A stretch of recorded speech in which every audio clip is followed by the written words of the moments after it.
Ika-6 na kabanata. Ang bagong buhay kay Kristo. Ano ngayon ang masasabi natin? Magpapatuloy ba tayo sa kasalanan para lalong madagdagan ang biyaya ng Diyos sa atin? Aba, hindi maaari. Hindi maaari na magpatuloy pa tayo sa pagkakasala dahil ang kasalanan ay wala ng kapangyarihan sa atin. Hindi ba ninyo alam na noong binautismohan tayo kay Hesukristo, nangangahulugan ito na kasama tayo sa kanyang kamatayan? Kaya noong binautismohan tayo, namatay tayo at inilibing na kasama niya. Kung paanong binuhay muli si Kristo sa pamamagitan ng dakilang kapangyarihan ng Ama, tayo rin ay mamuhay sa bagong buhay. At kung nakasama tayo sa kanyang kamatayan, tiyak na mabubuhay tayong muli, tulad ng muli niyang pagkabuhay. Alam natin na ang dati nating pagkatao ay pinako na sa krus kasama ni Kristo para mamatay. Kaya hindi na tayo dapat alipinin pa ng kasalanan.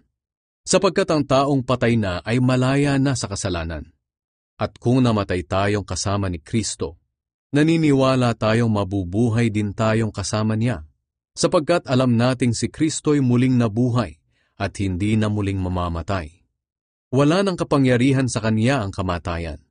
Minsan lang siyang namatay para sa kasalanan ng mga tao, at nabubuhay siya ngayon para sa Diyos.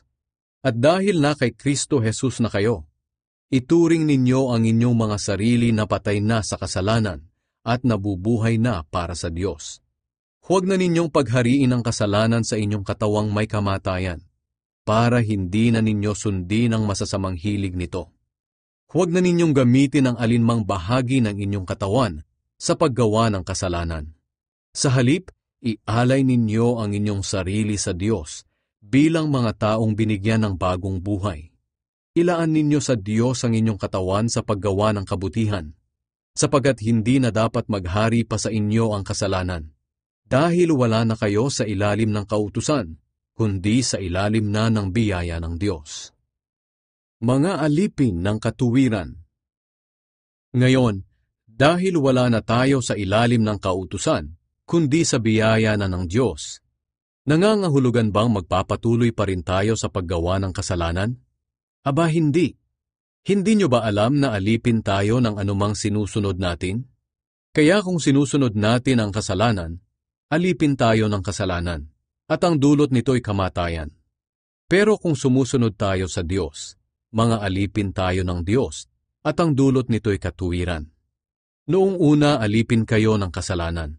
Pero salamat sa Diyos, dahil ngayon, buong puso ninyong sinusunod ang mga aral na itinuro sa inyo.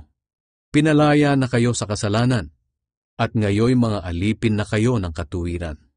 Ginagamit ko bilang halimbawa ang tungkol sa mga alipin para madali ninyong maunawaan ang ibig kong sabihin.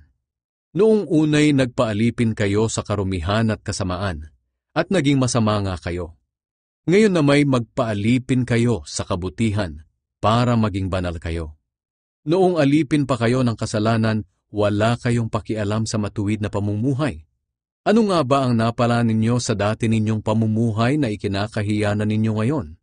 Ang dulot ng mga iyon ay kamatayan, pero pinalaya na kayo sa kasalanan at alipin na kayo ng Diyos. At ang dulot nito'y kabanalan at buhay na walang hanggan. Sapagkat ang kabayaran ng kasalanan ay kamatayan, ngunit ang kaloob ng Diyos ay buhay na walang hanggan sa pamamagitan ni Kristo Jesus na ating Panginoon.